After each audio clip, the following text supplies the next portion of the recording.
Hola amigos, ¿qué tal? ¿Cómo están? Bienvenidos a La Voz del 21.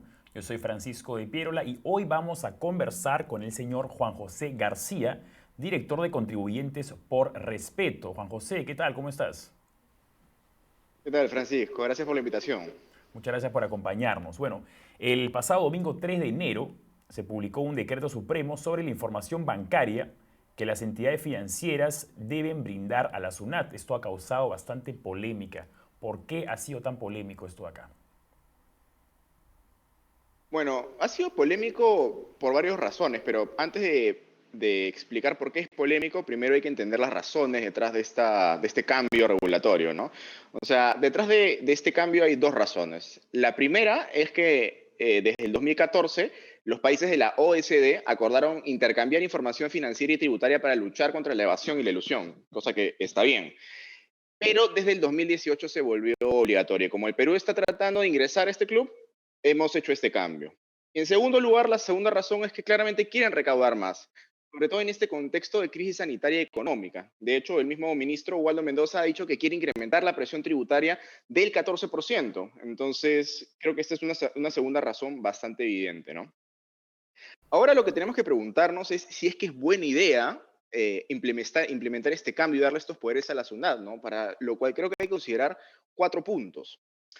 El primero es que sí, es cierto, el secreto bancario tiene que levantarse para poder acceder para cumplir con los requisitos que te exige la OCDE y cumplir con lo que se están alineando toda la centena de países que ya han implementado este cambio, ¿no? El detalle es que la misma OCDE recomienda categóricamente imponer sanciones económicas y penales a los funcionarios que divulguen esta información y lo utilicen de mala fe. Entonces aquí tenemos un primer problema que es la seguridad. Y esto es porque se considera que es muy importante garantizar los derechos de los contribuyentes y la confidencialidad de su información bancaria. Obviamente que esto es para mantener y generar la confianza en el sistema bancario y fiscal, ¿no? El problema es que nada de esto se ha incluido acá. O sea, no se han dado detalles sobre los estándares de seguridad que se van a seguir, no se ha señalado cuál va a ser el servidor en donde se va a alojar toda la información de los contribuyentes y de las personas que son clientes bancarios, y tampoco se ha indicado si es que nos vamos a someter a alguna certificación internacional para garantizar la rigurosidad en el manejo de la información, ¿no? Entonces, este es un punto importante yo diría que el más importante que hay que considerar. En segundo lugar, la SUNAT es una institución que típicamente ha sido bastante agresiva con el pequeño universo de contribuyentes peruanos, porque deja de lado la presunción de inocencia al asumir que el contribuyente va a tratar de defraudar al fisco y porque constantemente ha intentado implementar mecanismos para tratarlo como defraudador. Y de esto creo que hay bastantes ejemplos, ¿no? Como, por ejemplo, la aplicación de intereses moratorios fuera de los plazos de ley, ante lo cual el Tribunal Constitucional en 3 ocasiones le ha metido un jalón de orejas a la SUNAT. Después, la forma de proceder los auditores en una fiscalización al no reconocerte los gastos sustentándose en su discrecionalidad, o la de los procuradores también de la administración tributaria al judicializar las controversias tributarias pese a que saben que tienen las de perder llegando a instancias judiciales, ¿no? Entonces, un segundo factor a considerar es que la SUNAT tiende a tratar no muy bien a los contribuyentes peruanos. En tercer lugar, hay otro factor que hay que considerar, que el día de hoy 1 de 10 peruanos paga impuestos de sus ingresos, y lo que se explica por el hecho de que solo 3 de cada 10 peruanos se desarrolla en el sector formal. Además, 6 de 10 ciudadanos en edad de trabajar no están bancarizados, con lo que esta medida va a afectar a una porción muy acotada de la población, lo que supone además un trato distinto de las personas frente a la ley, ¿no? Y eso no es muy deseable, ¿no? Y por último, los efectos adversos que desde Contribuyentes por Respeto estamos esperando es que esto va inevitablemente a incrementar los costos financieros que terminarán trasladándose a los ahorristas, por más que hayan reducido la frecuencia de levantamiento de información de mensual a semestral. Va a incentivar la informalidad, obviamente, va a ser más difícil, las personas van a estar menos incentivados a formalizarse. Va a obligar a las personas naturales, y eso es algo muy importante, a tener que llevar una contabilidad personal y la van a tener que guardar por 5 años, porque en caso de la SUNAT fiscalice a alguien, te, puede- te pueden observar cualquier cosa que hayas hecho en los últimos 5 años. Después, cualquier situación no entendida va a tender a ser asumida de inmediato como un incremento patrimonial injustificado. Por ejemplo, ¿qué pasa si tú quieres poner un negocio, requieres un capital, un amigo tuyo te presta no sé, $15.000, 45.000 soles, e ingresan a tu cuenta y bueno, es un acuerdo de palabra. Bueno, esa transacción, ese préstamo va a tener que ahora ser formalizado en caso te fiscalicen, ¿no? Entonces, regresando al origen de la pregunta, si es deseable o no es deseable implementar esto, yo creo que sí y no.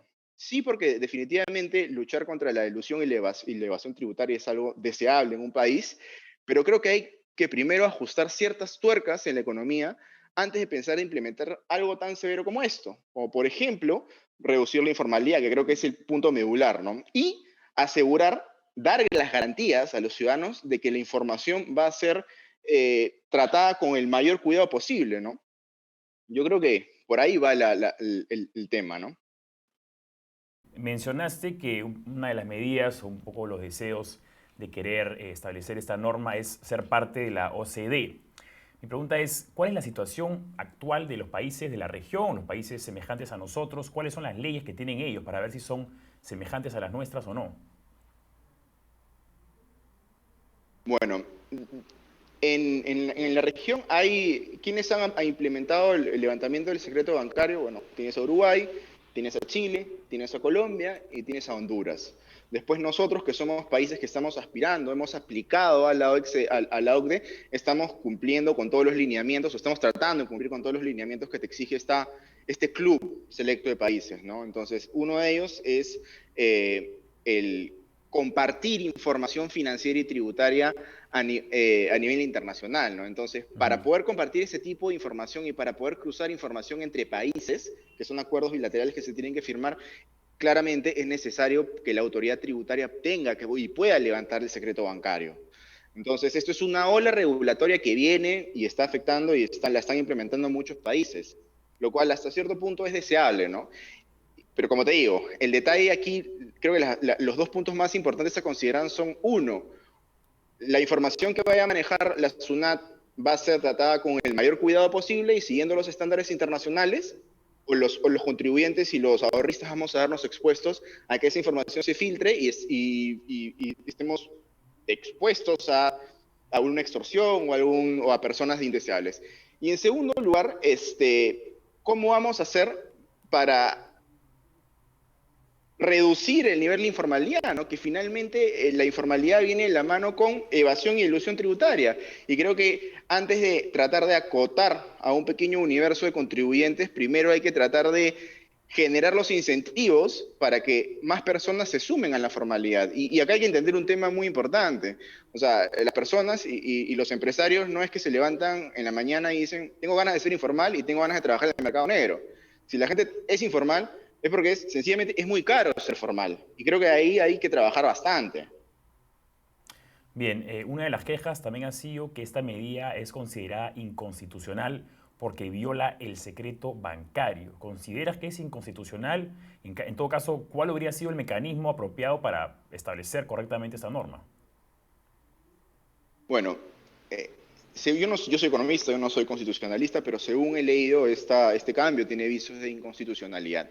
Y yo creo que hay que preguntar, hay que hacerse dos preguntas, ¿no? Para poder responder si es constitucional o no.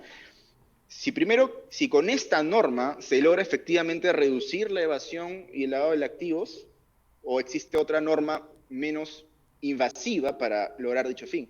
Probablemente no, probablemente cambios regulatorios que apunten a aumentar la informalidad, a reducir la informalidad, cumplan dicho objetivo, ¿no? Y en segundo lugar, si no hay una alternativa menos vulneradora del derecho del secreto bancario que logre el mismo fin. Entonces, yo creo que hay que aplicar un filtro de proporcionalidad para poder decidir y opinar si es que esto es constitucional o no. En mi opinión, no lo es. Sin embargo, pese a que nuestra constitución protege el secreto bancario, lo cierto es que a nivel internacional muchos países están adscribiendo a estos acuerdos internacionales, ¿no? De Ujú. intercambio de información. O sea, es una tendencia que viene. Bien, el ministro Waldo Mendoza ha indicado que va a hacer una modificación de la norma para que ya no sea 10.000 soles, sino que sea 30.800 y que la información no sea brindada por parte de las entidades financieras todos los meses, sino cada 6 meses. Estas nuevas medidas ¿Reducirían significativamente el hostigamiento que podría haber por parte de la SUNAT? O sea, en principio no, no. A ver, al reducir el umbral en el monto de pasarlo de 10.000 a 30.800, lo único que haces es acotas el número de agentes económicos, de ciudadanos y empresas a revisar. Ujú. Y que pasen la revisión de información de mensual a semestral tampoco supone un gran cambio, porque igual cada 6 meses te van a revisar todas tus cuentas, todos tus movimientos de los últimos 6 meses. Entonces, igual vas a tener que registrar tu contabilidad, tener todas tus transacciones en orden, porque, ok, no será todos los meses que te revisen, pero eventualmente te van a revisar lo que has transado hace 4 meses, hace 5 meses, ¿no? Entonces, no la frecuencia no supone un gran cambio. El umbral, bueno, te reduce bastante el universo de contribuyentes observables, ¿no? Ahora, en mi opinión, eso no te va a suponer un gran cambio, un gran avance en la lucha contra la evasión tributaria en el país. O sea, los principales evasores están en el sector informal. Entonces, y la pregunta es, ¿cómo haces para reducir el nivel de informalidad? Sin ir muy lejos, Colombia tiene un nivel de informalidad del 40%. Entonces, ¿cómo hacemos para parecernos a los países que están haciendo mejor las cosas en la región? Yo creo que es un primer tema que no se está tocando, no se ha tocado en este gobierno, tampoco se ha tocado en el pasado, y lo seguimos pateando y lo seguimos pateando. Entonces, mientras eso no cambie, yo creo que los intentos de incrementar la presión tributaria en el país van a seguir cayendo sobre un grupo reducido de contribuyentes, ¿no? Entonces, eso te genera una serie de incentivos perversos. Bien, ¿cómo podría afectar esta norma a la bancarización? Que la gente ya no quiera tener su dinero en el banco, sino que lo retire. Bueno, en principio, ¿y qué podría pasar? Van a aumentar las transacciones en efectivo, cosa que ya pasa. Acá hay muchas transacciones en efectivo en el país. Anda Gamarra. En Gamarra básicamente la mayoría de transacciones se manejan en cash. Después van a buscar métodos alternativos para realizar transacciones. Entonces, yo creo que las personas van a considerar este umbral, van a ahorrar hasta cierto punto, hasta que no haga saltar la alarma de la SUNAT, y van a buscar métodos alternativos para acumular y guardar sus ahorros, ¿no? Ujú. Entonces, sí va a generar un impacto negativo en la bancarización, que por sí es bastante bajo en el país. En los países desarrollados, la bancarización es muy cercana al 100%. Aquí estamos en el 60% a duras penas.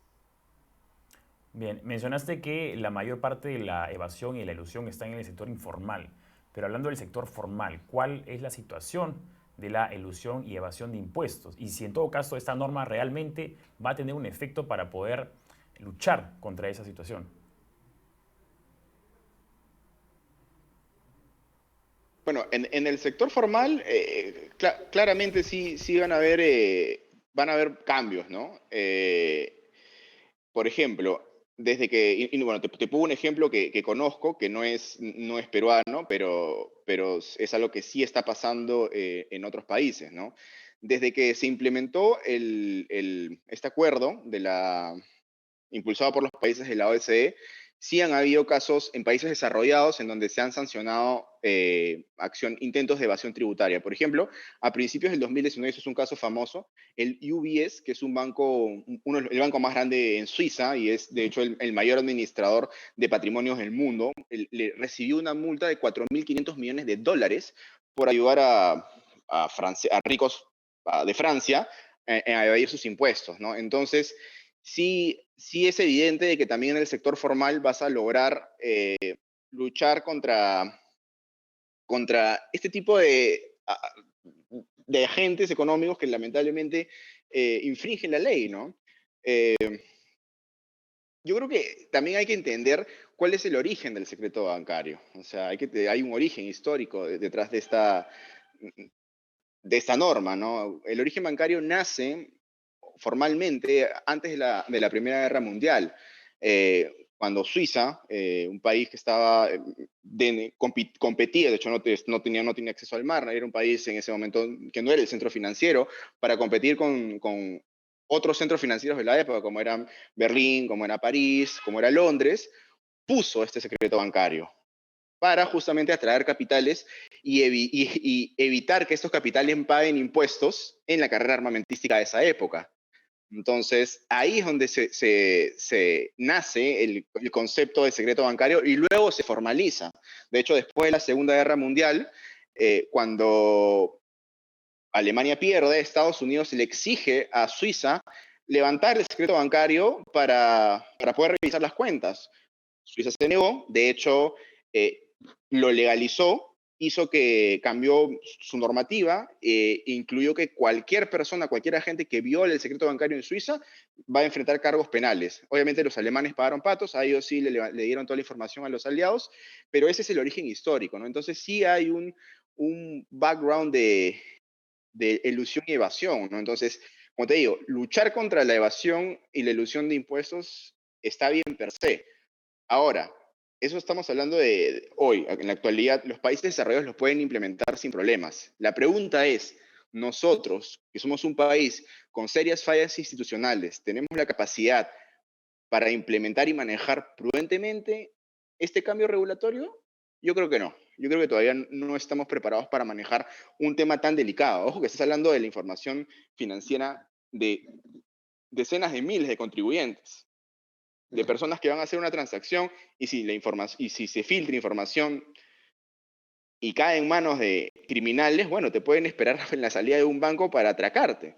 Y es algo que sin que el secreto bancario se haya levantado, ya sucede en la actualidad. ¿Qué va a pasar cuando se levante? ¿Quién va a ser el responsable de esto? ¿Qué va a pasar si un funcionario público filtra la información? ¿Va a haber un cargo penal? ¿Va a haber alguna responsabilidad? Yo creo que hay bastantes cosas que hay que responder y las autoridades tienen que contestarle a la ciudadanía justamente para dar tranquilidad y generar confianza, ¿no? Bien, Juan José, muchas gracias por acompañarnos, muchas gracias por tu tiempo y muchas gracias por la información. No, gracias a ti por la invitación. Listo, que tengas un buen día. Buenas tardes, cuídate. Conversábamos con Juan José García, director de Contribuyentes por Respeto, sobre la información bancaria que las entidades financieras deberán brindar a la SUNAT. Eso fue todo por ahora, pero ustedes quédense conectados que volvemos más adelante con más noticias.